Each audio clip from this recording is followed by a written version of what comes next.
Hey everybody, coming to you from Amit's phone. Today we're doing this video on this phone. It's on this weird little cool gyro thing that I bought a month ago and haven't really used, but I bought it so I should probably use it now. So it's a stand for the phone. Now this video is gonna be a little bit weird because the camera's there, but the gyro doesn't let me switch it, or the face of the camera's there, so I have to stare at that little thing right there to make sure I'm looking at you and not looking away, even though I'm used to looking away. But nonetheless, I'm gonna be staring at that camera. And today we're going over Rumble earnings. Now, why are Rumble earnings really important to me? Rumble, for those that don't know, is a conservative competitor to YouTube. Now, I struggle to say the word conservative. A lot of the content, the majority of the content is conservative. It's by conservative pundits, you would say. I mean, the company's built its brand off conservative pundits. Thiel has invested $500 million into this company as a threat to YouTube, or as a competitor to YouTube, because he feels that YouTube needs some competition, which I think we can all agree that YouTube should need some competition. But the platform is not branded as a conservative platform because they allow anyone to post content on the platform. And I have my own startup right now, a startup that is competing in the content space, and I am incredibly intrigued by companies that have the capability and the infrastructure to allow themselves to compete in the content space. Why do I say this? Because the content space is very, very crowded. There are really 5 platforms that matter: YouTube, Instagram, Twitter, TikTok, and Facebook.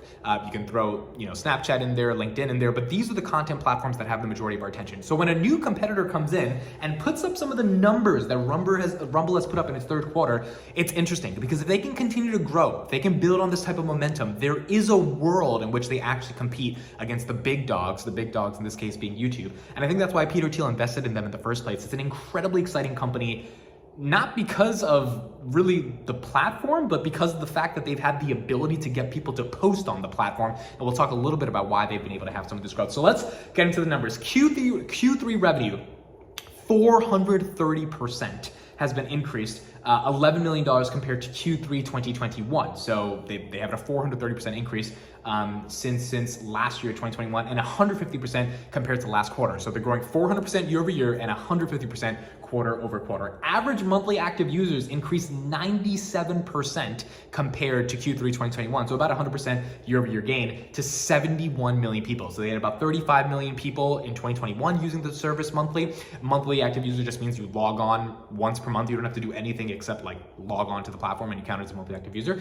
This year it was 71 million monthly active users. So their global MAUs has increased to 71 million compared to 36 million in the third quarter. Of the 71 million, 57 of the million were based in US and Canada. Now, why is that important? Because if the majority of your user base is coming from places like Indonesia and India and sort of these countries that aren't as developed in terms of their populations to have that much disposable income, then the advertising model, which is what a lot of these content-based companies rely on, doesn't make any sense because those people don't have enough money to spend on ads, so then the advertisers won't even target them because they're not going to be able to sell them anything in the first place. So US and Canada is a very, very rich market, and it's important for your ARPU, your average revenue per user, to be strong in those markets, which means you need markets that you can actually market products in, which is the US and Canada. 25 million were in the US and Canada in the third quarter of 2021. So they increased that by more than 100% in terms of 57 million people that are in the US and the Canada now, which are important. Average minutes watched per month increased 14% in the third quarter to 9 billion minutes watched per month compared to 7.9 billion in the third quarter of 2021. They put up a billion more minutes than they did in the same quarter in 2021. Now, as someone who has a startup right now, you guys can check it out, link in the description if you're interested at all. We are trying to become like a YouTube of audio and build a better form of audio discovery on the internet, because I don't really think Spotify, Apple, or Amazon are attacking that problem. Last month, my startup, or 2 months ago, in September, we averaged 38 hours a day of audio being streamed. And last month we averaged 49 hours per day. So that's about a 29% increase month over month. And we are trying to increase that, to the point where there's thousands and thousands of hours of audio streamed per day, because that means the product is very useful and that means the product is being used. So for a company to be able to take 9 billion minutes and then or 7.9 billion minutes and then put up another 9 billion minutes a year later, like that's not an easy thing to do. I know how hard it is to be able to drive traffic and still put up the numbers and the results to show that, hey, we are growing and our content is being used, our platform is being used, it is being consumed. It's a difficult thing to do. But nonetheless, you've got to be able to do it. In fact, I'm going to refresh my results right now on my website, on my backend analytics, and I will tell you how many hours we have streamed so far. It is 12 p.m. in the day. So we have about 10 hours left in the day. So far, it is, we've had 30, I'll do the quick math right now. I'll divide this by this. We have had 27.8 hours streamed, 27.7 hours streamed of audio so far in the day on my platform. So as a content sharing platform, I mean, it's difficult. You got to get content uploaded. You got to get people to be able to consume it. Rumble, the reason I'm highlighting this is because the fact that they got 9 billion minutes of audio or video consumed. Now YouTube gets 500 hours of video uploaded per minute and like a couple billion consumed probably every couple hours. But nonetheless, it's still a pretty big deal. Hours uploaded per day increased 220% to 8,796 hours of video uploaded. That is also an important metric because you need two sides of the marketplace. So if you're building out a network that ultimately has network effects. What is a network effect? A network effect is when one user joins the network, they add more residual value to more users. So if a creator joins a network and they post content, the consumers get value from the content that is created, and then the creators can also consume the content. So there's a very symbiotic relationship between creators and consumers all in one place, but you need people to create, right? You need content to be uploaded constantly because our attention spans are so small and we need new stuff every single day. So for them to be able to put up 8,796 hours of video every day, last year, 2021, third quarter, they put up 2,746 hours per day. So that's a 220% increase, which is pretty phenomenal. Again, that's not an easy thing to do, to get that many people to upload their content. The fact that they're willing to give that content means that Rumble is getting the benefit of the content. Now, another reason, this is really important, is because these are why these platforms get gigantic. The reason why these platforms win is because they don't have to do anything for the content. The reason why Netflix and Spotify are in a little bit of an iffy situation is because they have to buy the content. Joe Rogan's not uploading it there. You have to buy it. You have to make him exclusive on YouTube, on Twitter, TikTok, etc.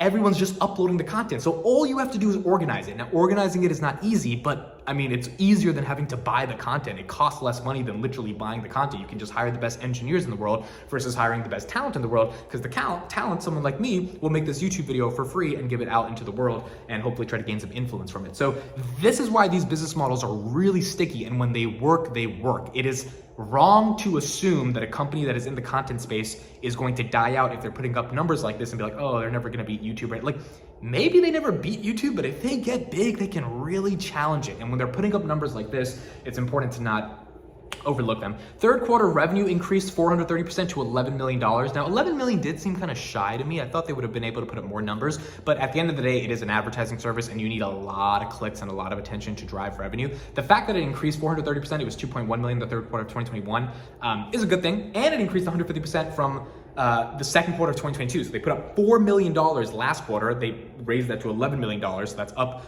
to 150%, and it's up 430% from last year. So revenue, like, it's good in terms of the pace of growth. Obviously, you want to be putting up a lot more numbers. Rumble is a public company, by the way, so they're going to probably be ending the year with like $30 million of revenue or something for being a public company. But the fact that they were able to do that and still grow at the pace that they're growing is pretty good. Now, their cash and cash equivalents was about 356 million by the end of the year.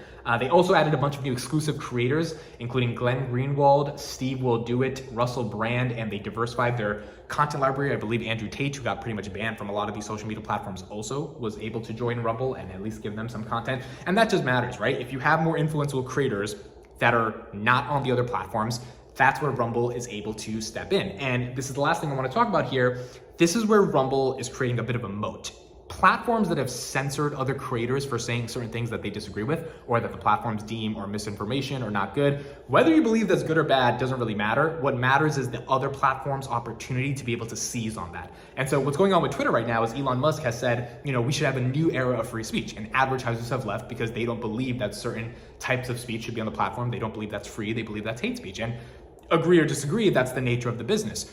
Something like Rumble is going to attract different advertisers because maybe you don't get a GM or a Ford or a Spotify advertising on your platform because they don't like the type of content, but you do get a MyPillow guy and a more conservative advertiser. I mean, Fox News is a thriving news business because there's a huge section of the population that you can advertise conservative products to. Again, 80 million people voted for Donald Trump, who, by the way, is running again for president, which is only going to help Rumble even more because all of the content around Donald Trump will be centralized in this hub for video that all the Trump supporters and the MAGA supporters are going to be able to consume in this one place. So it's a company that is poised for growth over the next 2 years, especially with Donald Trump running, and it's a company that's poised for growth because of the fact that content creators that have been censored from other platforms or that have been taken away their opportunity to exist on other platforms. Steve Will Do It had like 4 million subscribers on YouTube. I mean, this guy was a big YouTuber he got censored off the platform because he did some stuff that YouTube didn't like, and now Rumble is his new home, and a certain percent of his audience, even if it's not 4 million, are gonna go to Rumble and be able to consume his content. So those are my thoughts on Rumble earnings. Let me know what you guys think. Obviously, as a startup founder that's in the content space, this stuff is super exciting to me. I just got a notification by Rumble, right? By the way, Russell Brand started streaming. Russell Brand, big YouTuber, 4 or 5 million subscribers. He's now streaming every day on Rumble. I mean, this is just massive levels of traffic that brings people back to the platform, brings people back to the app, and you know, gives them a chance to potentially compete with some of the big dogs. Thank you guys so much for listening and watching. Let me know your thoughts on Rumble. I'll see you in the next one.